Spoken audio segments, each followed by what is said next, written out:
Well, as countries across the world scramble with ways to release pressure on energy prices, President Trump today telling a local station in Ohio that he'll consider tapping the Strategic Petroleum Reserve again. It comes as Iran continues its days-long chokehold of the Strait of Hormuz, at least saying that it is controlling the strait, threatening any ships who dare to cross it. So what might this mean for prices here at home? Joining me now, Managing Director at Clearview Energy Partners, Kevin Book, with us tonight. Kevin, thanks so much. There was a whole lot of news on this today. We learned that nations across the world would release some 400 million barrels of oil. The president says he'll tap this reserve that we have.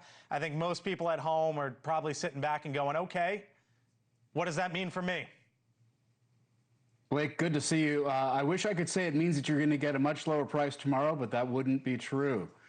Today, actually, oil prices rose despite the news of the biggest drawdown of strategic reserves in the history of government strategic reserves, which goes all the way back to 1974. I can explain that in a couple of ways. One of them is that the market probably already priced it in a little because the news broke on Monday, and it probably contributed to the price coming down. But the second is that it takes a little time for this oil to get to the market, and it's not clear how long this conflict will go on. Yeah, so when could the impacts happen? Because it's kind of 101, right? If you put more supply out there, prices go down. So when do we feel it? Well, so the supply that will go out will probably go out in April, at least start to, and continue for months.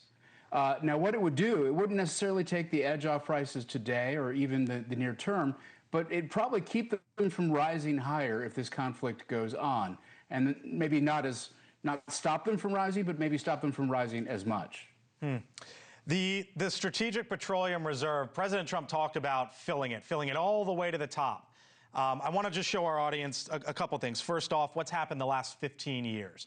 Because President Biden in the last administration during the Russia-Ukraine war drew it down. And that's why Donald Trump promised, I'm going to fill it all the way up to the top. But here's where it is right now. And I put this together, Kevin, to try to visualize it for folks at home. We have roughly a capacity of 714 million barrels. And right now we have about 415 million barrels of oil in it. So the dark blue is what we have, and the light blue is where we can go. What should we do here going forward? Well, I think the time to use it is when you need it, but the time to buy insurance is when you don't need it. And so what this really is, Blake, is oil insurance. And the Secretary of Energy, Chris Wright, earlier in the administration, really coming out of the gate, asked Congress for $20 billion, or at least suggested that he'd like $20 billion to fill it up. He got a lot less than that. He got $171 million. It takes a long time to fill. So you want to start as soon as you can, and you want to do it when you don't need it for emergencies like the one we may be in. Will we be able to do it, though, anytime soon? Because you obviously, no matter what it is, whether it's oil or whatever you're having for dinner tonight, you'd like to buy it when the price is low, not high. Yeah, that's the right time to buy. And I think that right now, that's not the question we should be asking. We should be asking, when are we going to deploy it and what happens? You know, there's another thing that happens when you do something as big as this, Blake. On the one hand, you think traders would say, oh, thank goodness the oil is finally here. Let's sell some positions, price would fall. But when you have something this big, it's also an acknowledgement that the event disrupting global oil markets is this big.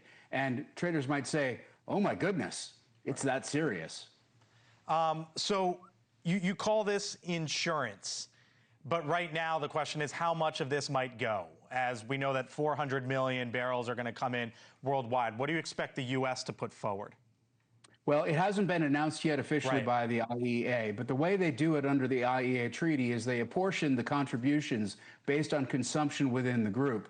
In past draws, the U.S. has been responsible for something in the high 40%, around 47, 48%.